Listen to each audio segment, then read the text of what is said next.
नमस्कार, आप देख रहे हैं श्री एकता टाइम्स नेट न्यूज चैनल और मैं रशीद रसिक आपका स्वागत करता हूं। जैसे कि आपको मालूम है कि 3 नवंबर को अंधेरी विधानसभा में जो उपचुनाव होने वाले हैं उसके लिए वोटिंग पड़ने वाली है। अब वोटिंग तो पड़ने वाली है और सभी उम्मीदवारों के पक्ष में वोट जनता डालेगी भी, लेकिन एक क्वेश्चन समाज में खड़ा हो गया है कि क्या उस क्वेश्चन के कारण अंधेरी कर को सावधान व सतर्क होने की आवश्यकता है क्या?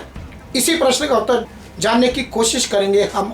दरअसल ऋतुजा रमेश लटके जो है वो अंधेरी विधानसभा की महाविकास आघाड़ी की प्रत्याशी हैं और इनके विरुद्ध में जो दमदार उम्मीदवार थे मुर्जी पटेल जो भाजपा की ओर से उम्मीदवार बनाए गए थे। जो महाराष्ट्र की संस्कृति है, जब किसी के घर में कुछ अनहोनी हो जाती है, राजनीतिक स्तर पर पारिवारिक संबंध रहा हो, तो ऐसी स्थिति में उस परिवार के साथ राजनीतिक स्तर पर क्या भूमिका ली जानी चाहिए वरिष्ठ नेताओं के द्वारा, ये प्रश्न गूंज रहा था जब से मुर्जी पटेल को उम्मीदवारी मिली थी। आम आदमी ने, सामाजिक संस्थाओं ने और वरिष्ठ नेताओं ने इस पर ध्यान दिया।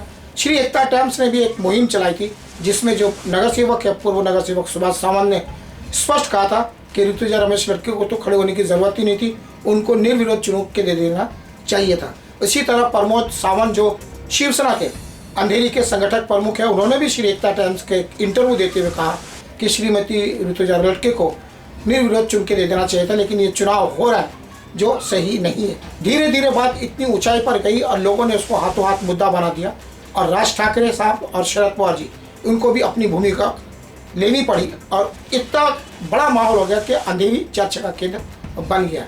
मजबूरन भाजपा को समाज के दबाव के सामने प्रेस की भूमिका को देखते हुए मुर्जी पटेल के नाम को वापस लेना पड़ा, जिस कारण श्रीमती ऋतुजा लटके का निर्विरोध चुने जाने का रास्ता साफ हुआ। लेकिन जो मुर्जी पटेल की ओर से तैयारी की गई थी वो काफ़ी जोर शोर से की गई थी। जब उन्होंने फॉर्म भरने के लिए रैली निकाली, वो भी हज़ारों की संख्या में लोग उपस्थित हुए थे। निश्चित है जो उनके समर्थक है उनमें आक्रोश होगा, लेकिन चूंकि यहाँ बात महाराष्ट्र की संस्कृति की थी और भाजपा व शिंदे गुट के जो उम्मीदवार थे मुर्जी पटेल, वरिष्ठ नेताओं को पता है कि समाज में भूमिका किस प्रकार ली जानी चाहिए। अंधेरी जो है शिवसेना का प्रमुख गढ़ रहा है और जो शिवसेना को जो चुनाव चिन्ह मिला है वो धनुष बाण की जगह मशाल मिला है। तो सहानुभूति, क्योंकि श्रीमती ऋतुजा लटके जो है वो बेवा है, रमेश लटके के इंतकाल के बाद उनको ये सीट मिली है महाविकास आघाड़ी के रूप में, तो एक भावना, सहानुभूति और ऊपर से लोगों का जो समर्थन है ऋतुजा रमेश पटेल के प्रति, तो मुर्जी पटेल की हारने की संभावना बन रही थी। और इसीलिए इस बात को देखते हुए भाजपा की किरकिर ना हो जाए, इसलिए वरिष्ठ नेताओं ने आनंद फानंद में उम्मीदवारी वापस लेने का निर्णय किया और मुर्जी पटेल को घर बैठना पड़ा। मुर्जी पटेल ने भी सामने स्पष्ट आके कहा कि जो पार्टी का निर्णय है वो मान्य है और पार्टी मेरी माँ के समान है। इस प्रकार मुर्जी पटेल ने सामने आकर अपने विचार व्यक्त किए। सूत्रों से मिली जानकारी जो उनसे ले दे के बोलो, ये उनके समर्थन में बोलो, ये उनके चाहने वाले बोलो, कुछ भी बोल सकते हैं, लेकिन उनके बीच उनके मन में आक्रोश और वो आक्रोश को निकालने के लिए नोटा जो है चुनाव के दिन नोटा बटन का इस्तेमाल करने के लिए आह्वान लोगों से कर रहे हैं। लोकतंत्र के अंदर इसकी व्यवस्था है, नोटा का इस्तेमाल किया जाता है, लेकिन किस स्थिति में, जब पक्ष और विपक्ष, जब दोनों ही उम्मीदवार सामने वाले को जचे नहीं, तो तीसरे के रूप में नोटा इस्तेमाल किया जा सकता है और ये जायज़ भी है और अधिकार के तहत जो मिला अवसर है उसका इस्तेमाल करना भी ज़रूरी है।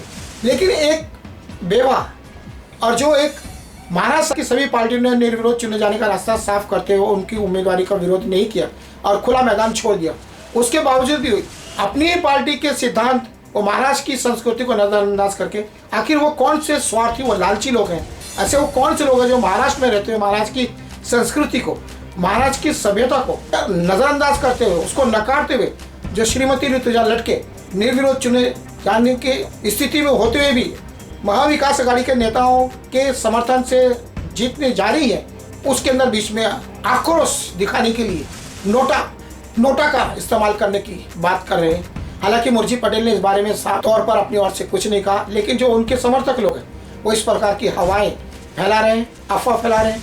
उनका कहना है कि हम अपना आक्रोश दिखाएंगे, अपना आक्रोश दिखाकर वे राष्ट्रीय स्तर पर अपनी भूमिका को दर्शा सकते हैं। अब प्रश्न ये खड़ा होता है कि आखिर आक्रोश कहाँ पर दर्शाना चाहिए? जहाँ स्थिति हो वहीं ऋतुजा रमेश लटके जो है, क्या उनके खिलाफ आक्रोश दिखाने की जरूरत है? यदि कोई उनकी जगह पर मजबूत उम्मीदवार होता है, किसी पार्टी का होता है, तो बात समझ में भी आती थी। जो लोगों का कहना है वो यही है कि जिन लोगों ने चुनाव के पहले आर्थिक सहयोग ले लिया था जो दिवाली गिफ्ट ले चुके थे और जो लोग उसका कर्जा चुकाना चाहते, जो अंधभक्ति दर्शाते, उनके पास कोई अवसर बचा ही नहीं खुद को दर्शाने का, ले तो लिया। तो उन्हें बहाना, उन्होंने उकसाने की जो नीति है वो उन अंधभक्त द्वारा की जाने की संभावना बन रही है। इसलिए अंधेरी कर को सावधान व सतर्क होते हुए अपनी भूमिका को मजबूती से अदा करने की जरूरत है, क्योंकि अंधेरी कर ऋतुजा रमेश लड़के के प्रति संवेदनशील बनकर देख रहा है, और क्योंकि उनको आशाएं हैं कि श्रीमती ऋतुजा लड़के जो है एक शिक्षित है और सभी पार्टी के नेताओं के मार्गदर्शन में चल रही हैं, और जब साफ पार्टी का मत एक है उनको विजय बनाने के लिए, तो अंधेरी का विकास निश्चित है। और अंधेरी के विकास के लिए अंधेरी कर को अपना निजी स्वार्थ छोड़कर समाज के बारे में सोचते हुए श्रीमती ऋतुजा लड़के के पक्ष में वोट डालने की आवश्यकता है। और ये जो ड्रामा, ये जो खेल, ये जो तमाशा करने की कोशिश अंधभक्तों के द्वारा की जाने की संभावना बन रही है, उस पर ब्रेक लगाना चाहिए।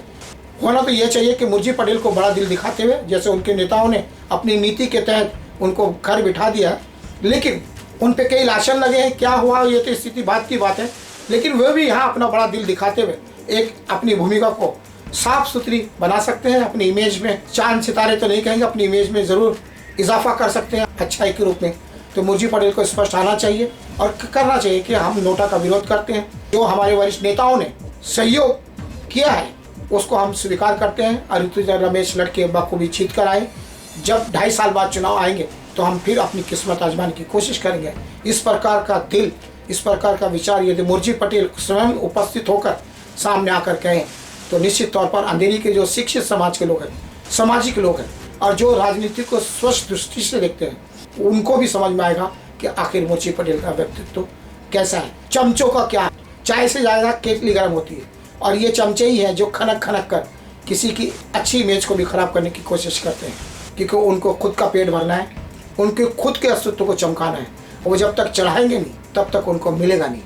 तुम्हारा नाम बड़ा हो जाएगा, तुम्हारा नाम छोटा नहीं होना चाहिए, आधार मजबूत होना चाहिए। अगर मुर्जी पटेल ने अपने आधार को मजबूत किया है तो उसको मैदान कभी भी उपलब्ध हो जाएगा, और मुर्जी पटेल फिर भविष्य में आमदार बनने के लिए जो रास्ता है वो खुल सकता है। लेकिन यदि इस वक्त ऐसी स्थिति में नोटा का जो खेल है, इस पर ना बोलते हुए, अपनी भूमिका स्पष्ट ना करते हुए चुप रहते हैं, क्योंकि वो अब बोलना सीख गए हैं, सामने आकर अपने मत रखने में विश्वास रखते हैं, ये अच्छी बात है। तो इस मुद्दे पर भी उनको सामने आना चाहिए और कहना चाहिए कि मेरा नोटा का कोई, मेरे समर्थक है वो कर रहे हैं, लेकिन मेरा उसमें कोई मत नहीं है। लेकिन इस बात से ये तो क्लियर हो गया कि महाविकास अघाड़ी के नेताओं के कान खड़े हो गए और उन्होंने सतर्कतापूर्ण सावधानी से अपनी भूमिका को अंजाम देना शुरू कर दिया है, क्योंकि वरिष्ठ नेता हैं सुरेश शेट्टी, संजय निरुपम, प्रमोद सावंत, क्लाइव डाइस, इनको पता है कि अंधेरी विधानसभा के अंदर अपनी भूमिका कैसे अदा करनी चाहिए, क्योंकि ये पुराने धुरंधर हैं और निश्चित तौर पर उसका कुछ असर तो नहीं पड़ेगा, लेकिन कौन किसने क्या कब किया वक्त के अंदर ये मौके कैद हो जाएंगे। आने वाला जो भविष्य है उसके अंदर उसका असर दिखाई देगा।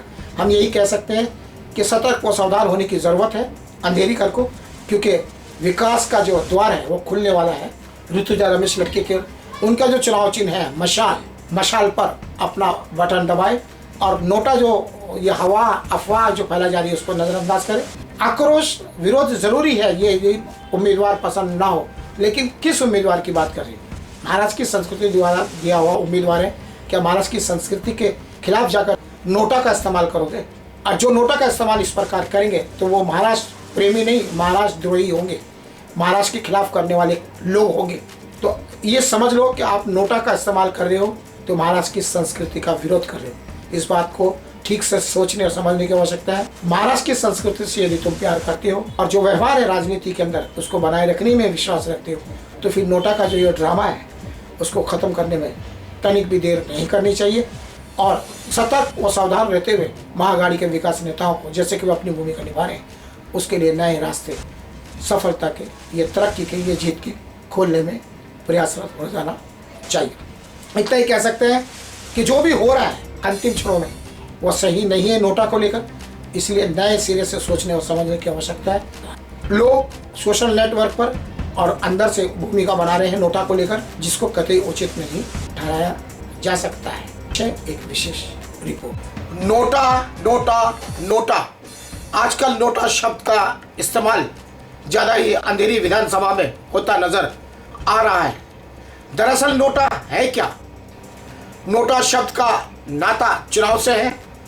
इसका इस्तेमाल कोई भी नागरिक अपना मत डालने के लिए कर सकता है। नोटा एक विकल्प के रूप में अधिकांश चुनावों में भारत के मतदाताओं को प्रदान किया गया है। नोटा के उपयोग के माध्यम से कोई भी नागरिक चुनाव लड़ने वाले किसी भी उम्मीदवार को वोट नहीं देने का विकल्प चुन सकता है।